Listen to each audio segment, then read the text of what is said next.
Aleluia.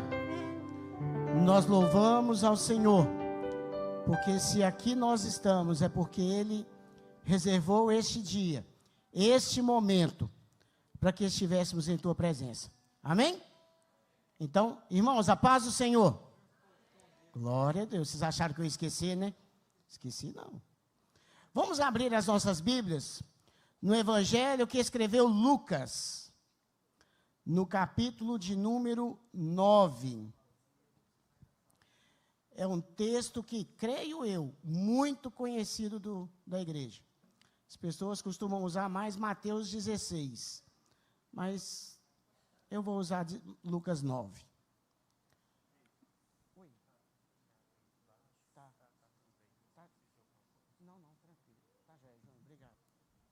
Lucas 9, nós vamos ler dos versículos 18 até o 22.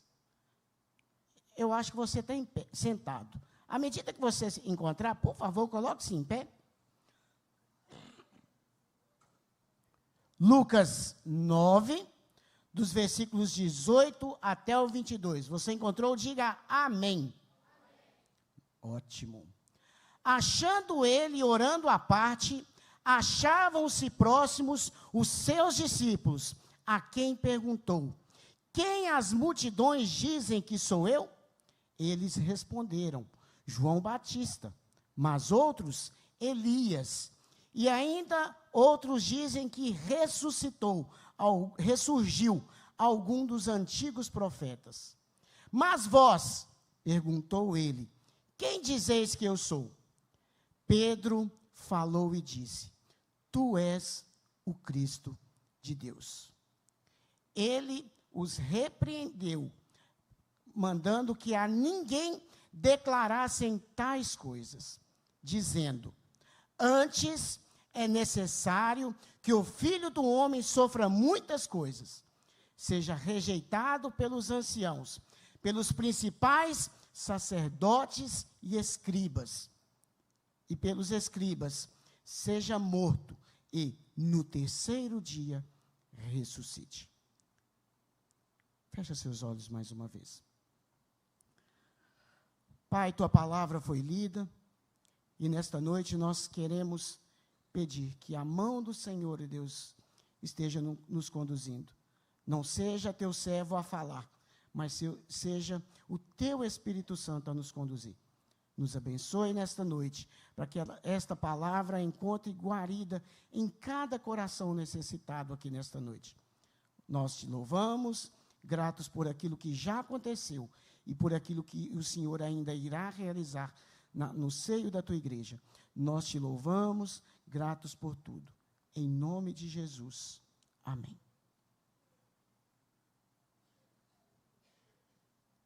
Semana passada, desde domingo à noite da semana passada, dia 16, eu tive uma crise de bronquite e dei uma desaparecida da igreja.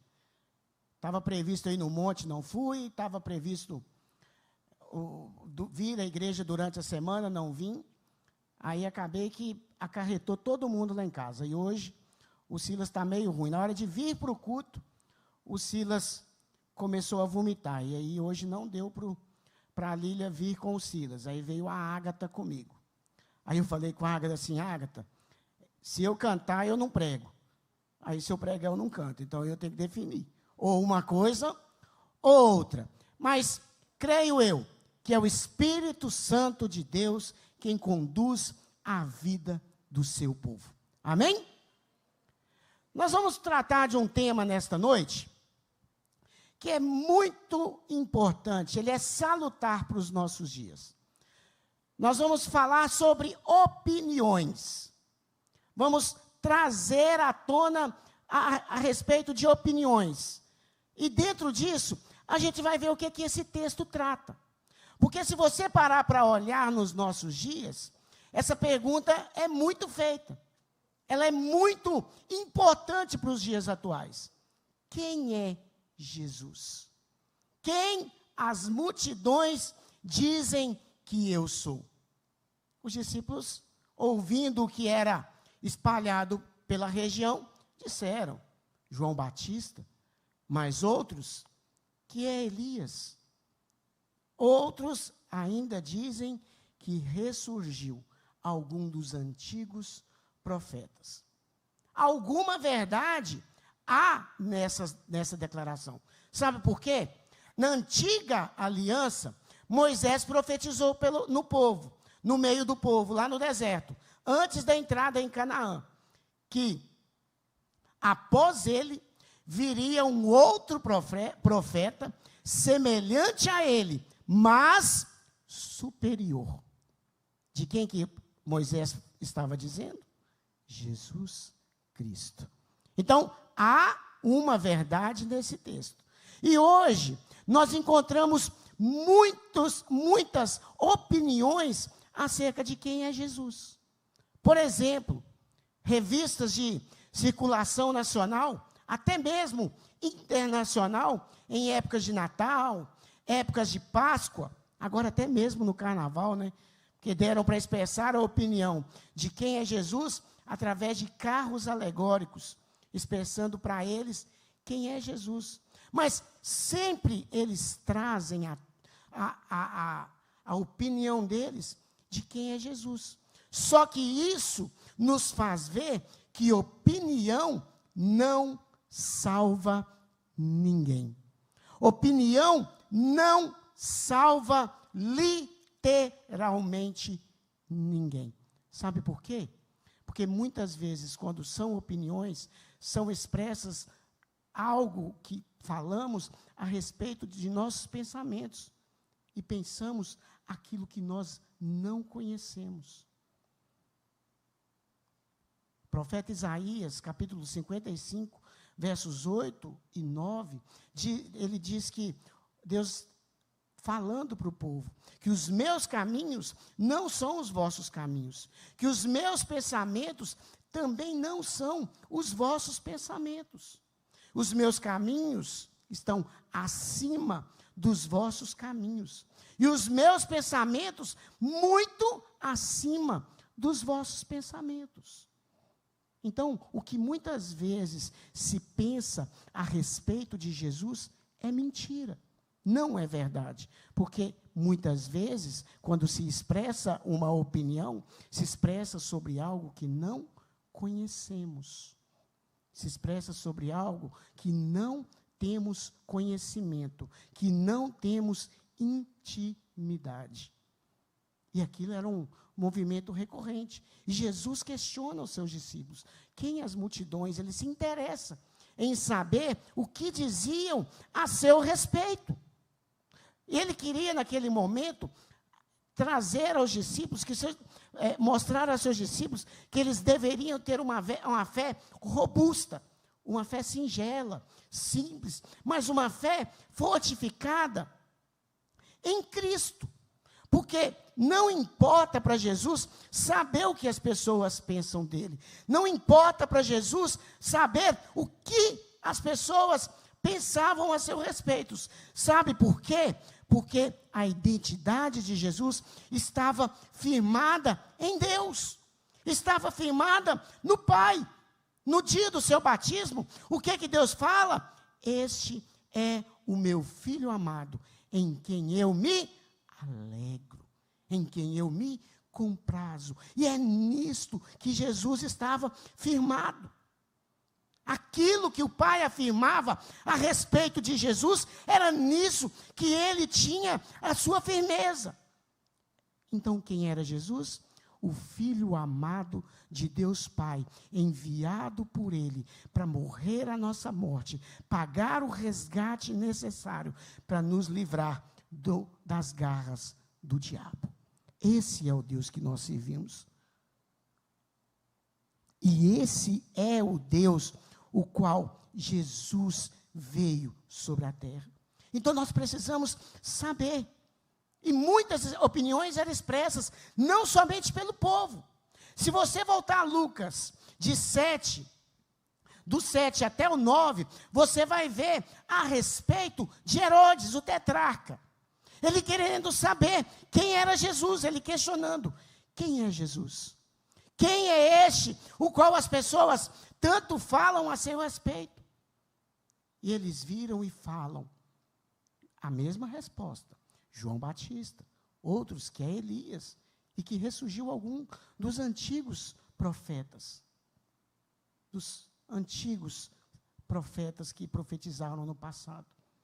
E era a opinião de pessoa influente, ou formador de opinião. E uma coisa nós podemos ver que há em comum entre tanto a opinião de Herodes, o tetrarca, e do povo, que olhavam para Jesus como sendo alguém do passado.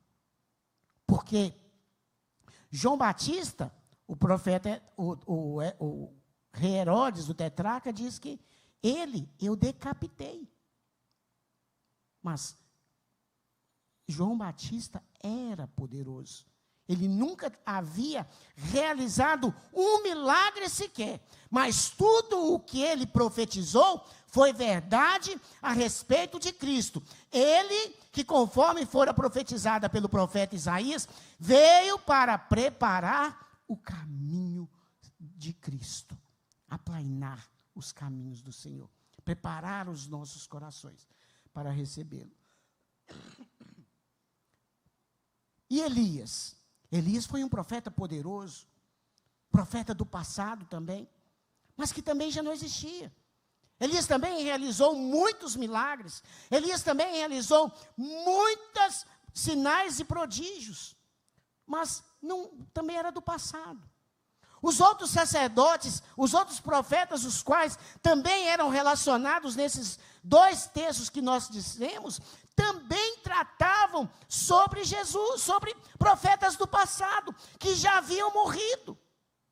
Muitas vezes, irmãos, nós relacionamos a Jesus não com a nossa vida atual, mas com aquilo que ele fez no passado, com aquilo que ele fez na vida de outrem, das pessoas lá atrás. Ele realizou milagres na vida de outros, ele realizou sinais e prodígios na vida de outros, mas e na minha vida? Ele não opera nada, não?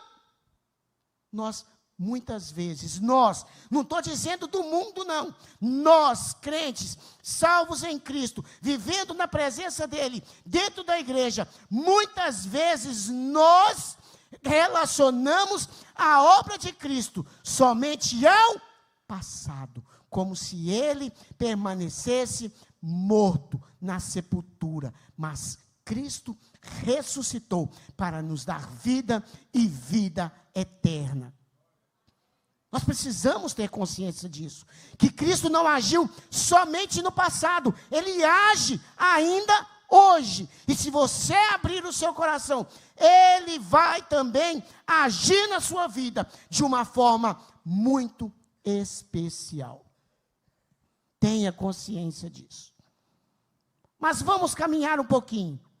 Versículo 19, ele perguntou: quem as multidões dizem que eu sou? E eles responderam: João Batista, Elias, e que ressurgiu algum dos antigos profetas. Aí no versículo 20, ele individualiza a pergunta. Mas vós, perguntou ele, meus discípulos, quem vós dizeis que eu sou? Pedro, para frente como um para-choque de jipe, ele dá o passo à frente e diz, ele fala e ele diz: tu és o Cristo de Deus.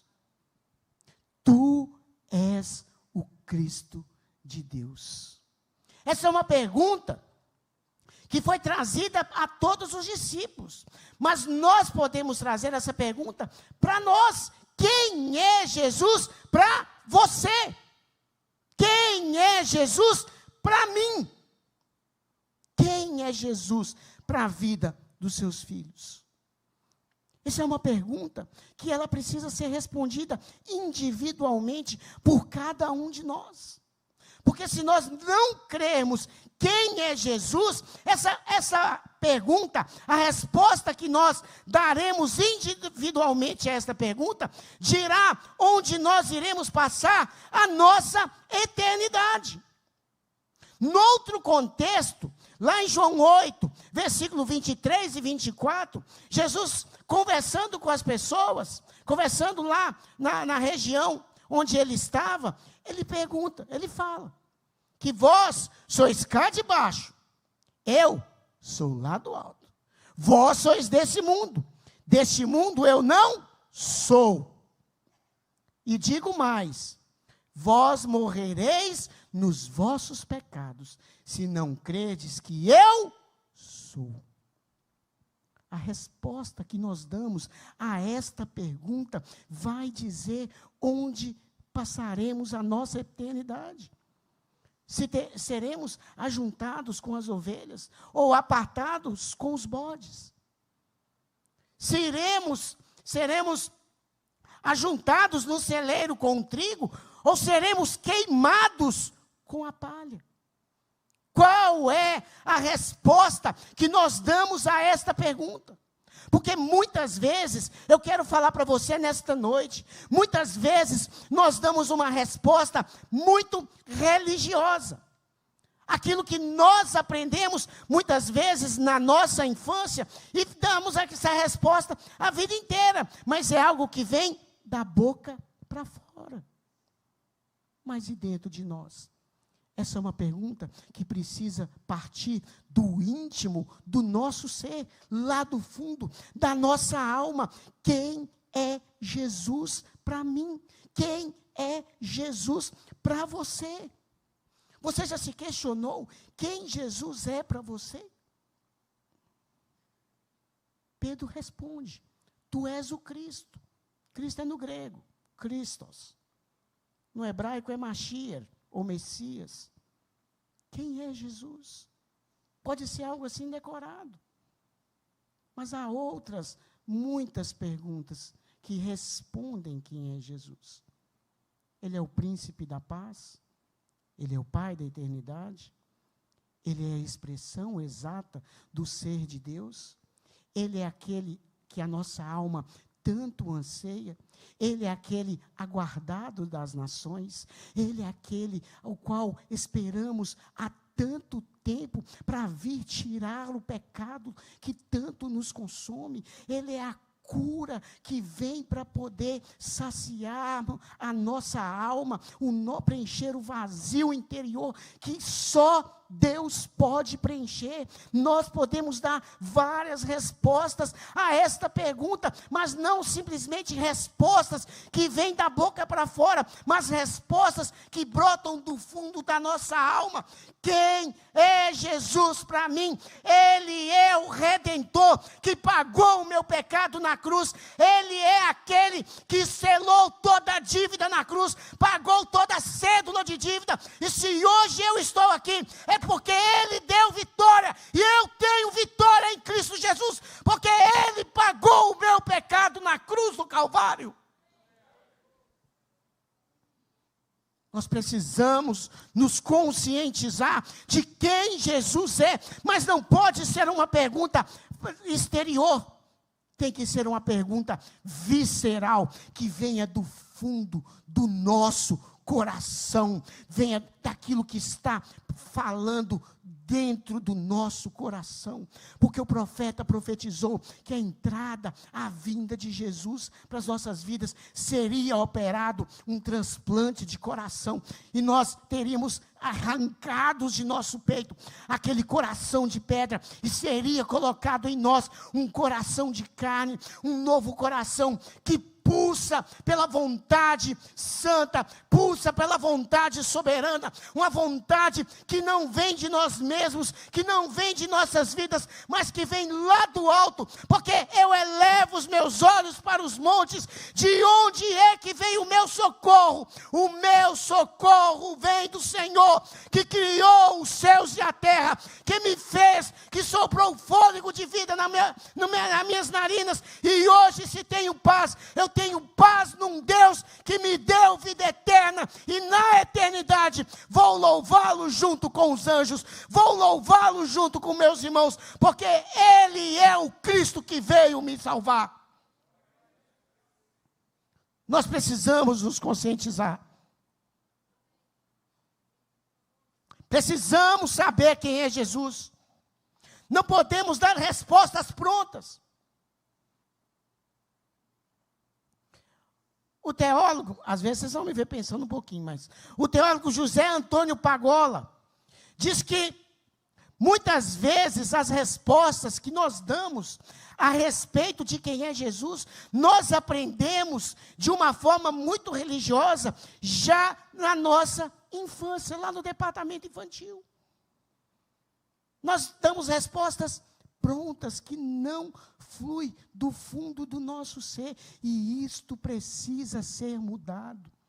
Jesus precisa ser de fato o Deus que zela e cuida das nossas vidas.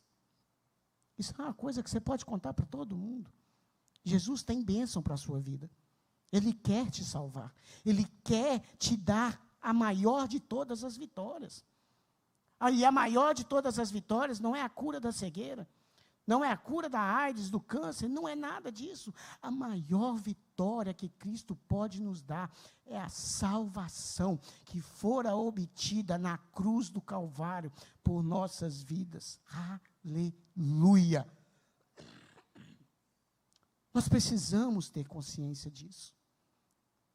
E Pedro, quando ele responde disso, nós vamos agora lá para Mateus 16, 17. O texto diz que Jesus fala para ele que Pedro, não foram carne nem sangue que te revelaram isso. Foi meu Pai que estás no céu. Foi meu Pai. É Deus quem nos revela quem é Jesus. Muitas vezes, eu não sei se há algum visitante aqui nesta noite, se há alguém que pela primeira vez vem à igreja, mas muitas vezes, muitos são convidados. 4, 5, um casal de amigos seu te convida. 4, 5, 10, 15 vezes. Você nunca vem à igreja, mas chega um dia que você vem. Chega um dia que você passa. Hoje eu vou naquela igreja. Hoje eu vou lá naquela igreja. Eu quero te dar uma palavra pastoral nesta noite. Se você entrou aqui, não foi porque seu amigo te convidou, mas foi porque Deus te chamou para entrar e ouvir a voz dele falando ao seu coração. João 6, do 41 até o 45, Jesus, numa discussão com aqueles que queriam declará-lo rei, ele vira: eu sou o pão que desceu do céu. Eu sou o pão que desceu do céu. E as pessoas ficam assim: o pão que desceu do céu? Não conhecemos seu pai e a sua mãe? Não vivem entre nós os dois? José e Maria? Como assim? Ele é o pão que desceu do céu. E ele vira e fala: ninguém vem a mim, se o Pai não o enviar. E todo aquele que vier a mim, eu o ensinarei. A obra salvífica de Jesus Cristo é uma obra trinitária, operada pela Trindade. Porque o Pai é o alto-falante que fala acerca de Cristo. O Espírito Santo Jesus Cristo é aquele que paga o nosso pecado na cruz, nos dando salvação eterna. E o Espírito Santo é aquele que nos convence da verdade, da justiça e do juízo. Mas nesta obra trinitária, é o Pai quem nos avisa: venha, Cristo te aguarda, de braços abertos, para oferecer-lhe, para dar-lhe a salvação que você tanto tem buscado em terrenos de macumba, que você tanto tem buscado em locais escusos, tanto tem buscado na escuridão, nas trevas, mas hoje eu estou te mostrando o caminho da luz, que só é encontrado em Cristo Jesus. É Deus quem nos anuncia isso, é Deus quem fala isso aos nossos corações. Nós precisamos ter consciência que é o Pai quem nos revela estas coisas. Mais à frente agora, nós vamos caminhar mais um pouquinho. Jesus, ele dá uma ordem a ele, mandando que a ninguém eles dissessem nada. Não diga nada a ninguém. Vamos raciocinar um pouquinho. Você fica sabendo de Jesus, você fica sabendo das coisas, rapidinho você não... descobri o Salvador, descobri quem é Jesus. Você não quer sair correndo anunciar a boa nova que você encontrou? A verdade do Evangelho? O Evangelho que destrói o pecado? Como diz lá em Romanos 1,16, pois não me envergonho do Evangelho, que é poder para a salvação de todo aquele que nele crê. Poder ali é dinamis, é a dinamite. Você descobriu a dinamite que destrói o pecado da sua alma, que destrói aquilo que tem te consumido. E você, rapidinho, não quer sair anunciando este Cristo? Só que Jesus dá uma ordem contrária. Agora não. Agora vocês não vão. Mais tarde, lá em Mateus 18, Mateus 28, do 18 até o 20, ele muda. Ele já havia ressuscitado, e aí ele diz para os discípulos: todo o poder me foi dado nos céus e na terra. Portanto, ide, fazei discípulos de todas as nações, batizando-os em nome do Pai, do Filho e do Espírito Santo.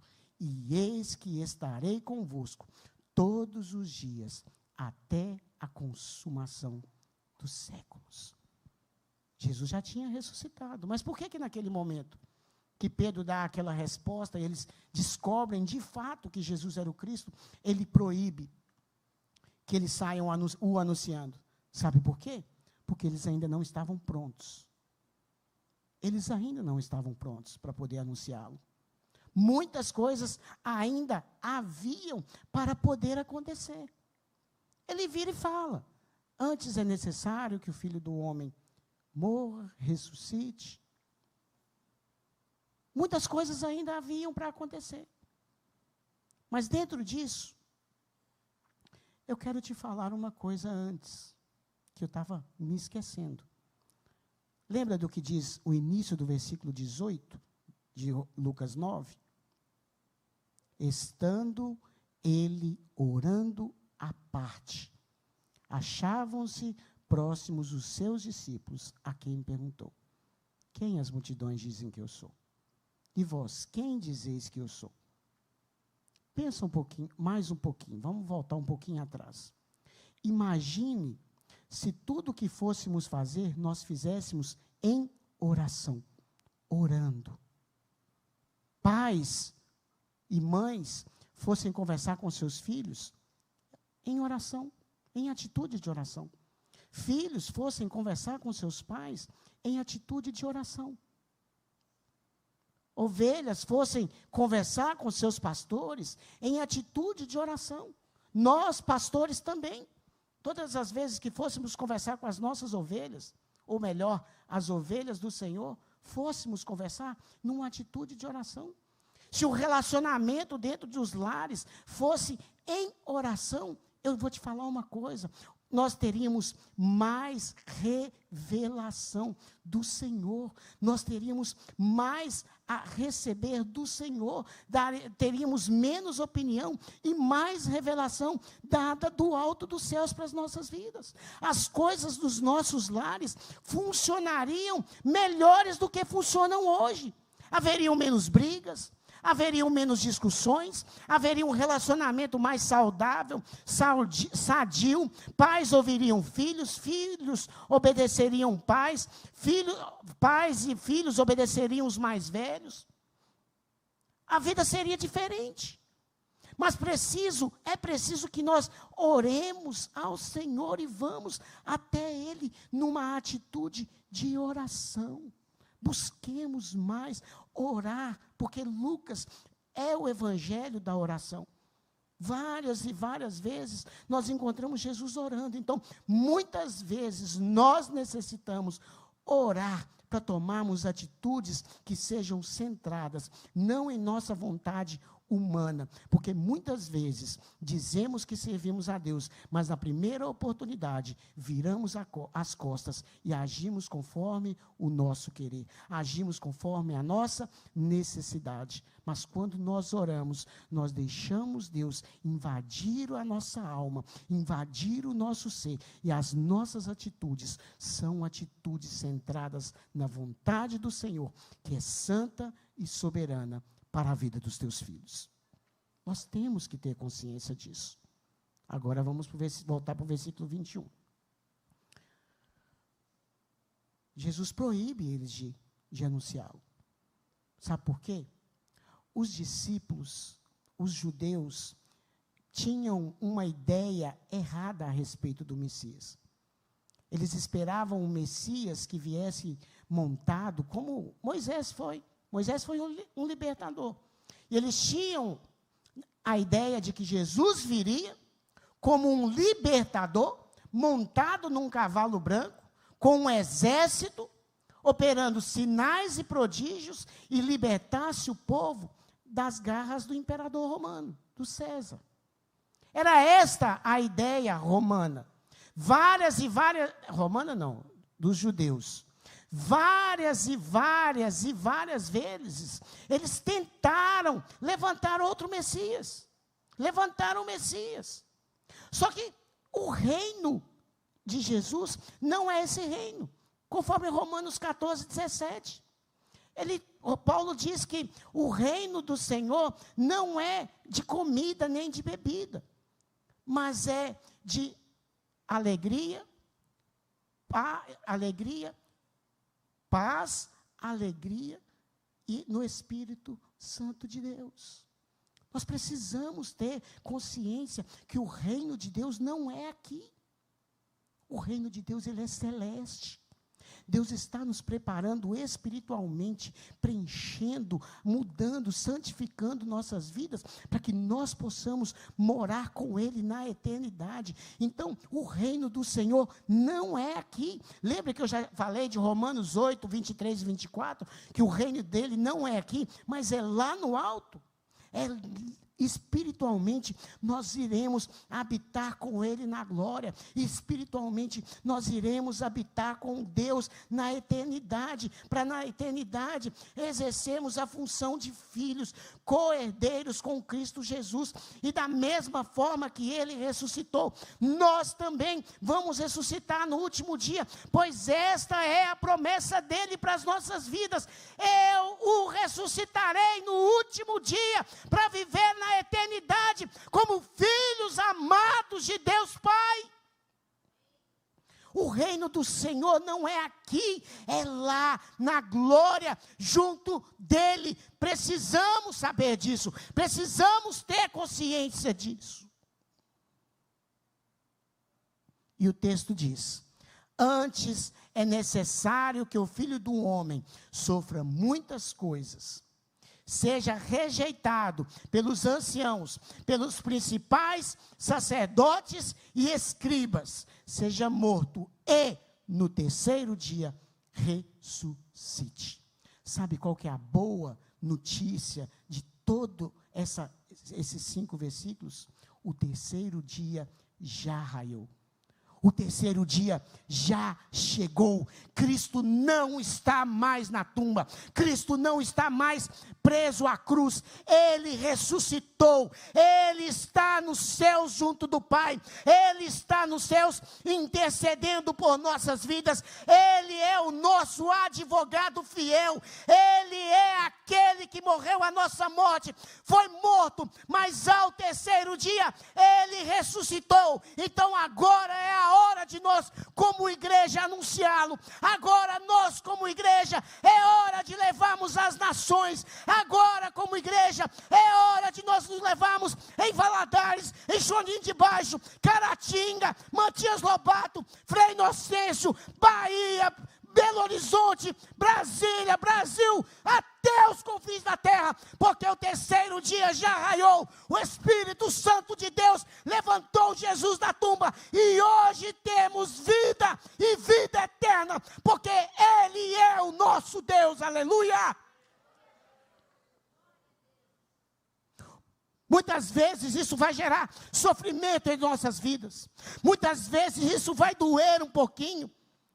Mas Romanos 8:18 diz que o sofrimento que agora sofremos não se comparam à glória que está a ser revelada a cada um de nós. Então eu quero te dizer, irmão, está sofrendo? Aguente, porque Deus vai te ressuscitar um dia. Está sofrendo, está passando por problema, dificuldade?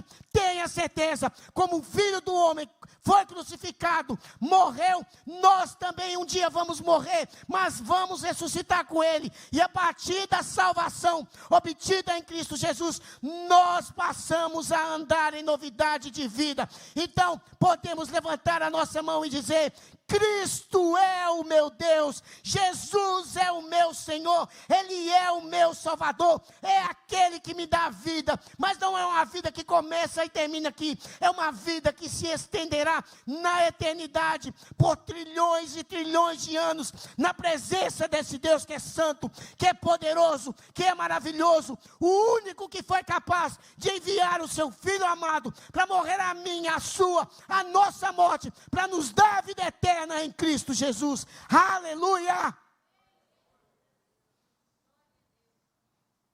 Quem é Jesus? Quem é? Quem as multidões dizem que eu sou? Quem você diz que é Jesus?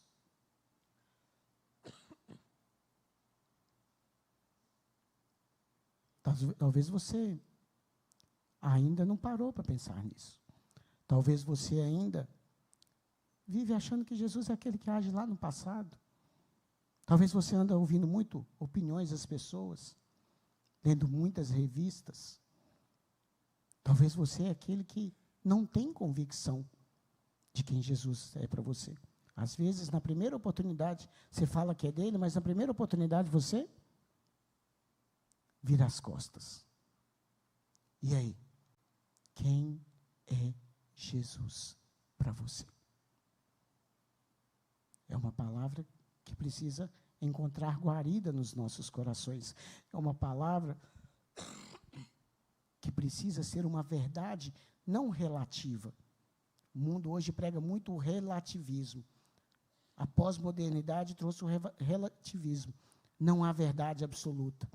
Mas eu quero te dizer que Cristo é a verdade absoluta das nossas vidas.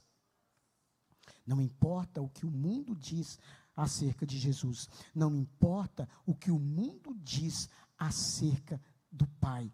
O que importa é a verdade dele que foi revelada a cada um de nós. E ele é aquele que nos salvou.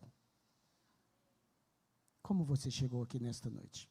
Às vezes você nunca parou para pensar nisso. Não sei, eu não enxergo, você já sabe.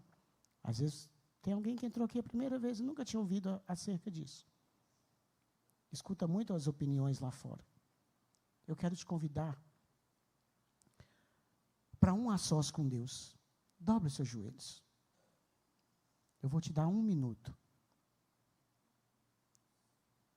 Antes da unção com óleo. Vou te dar 1 minuto. Coloque a mão sobre o seu coração. E reflita. Quem é Jesus para você?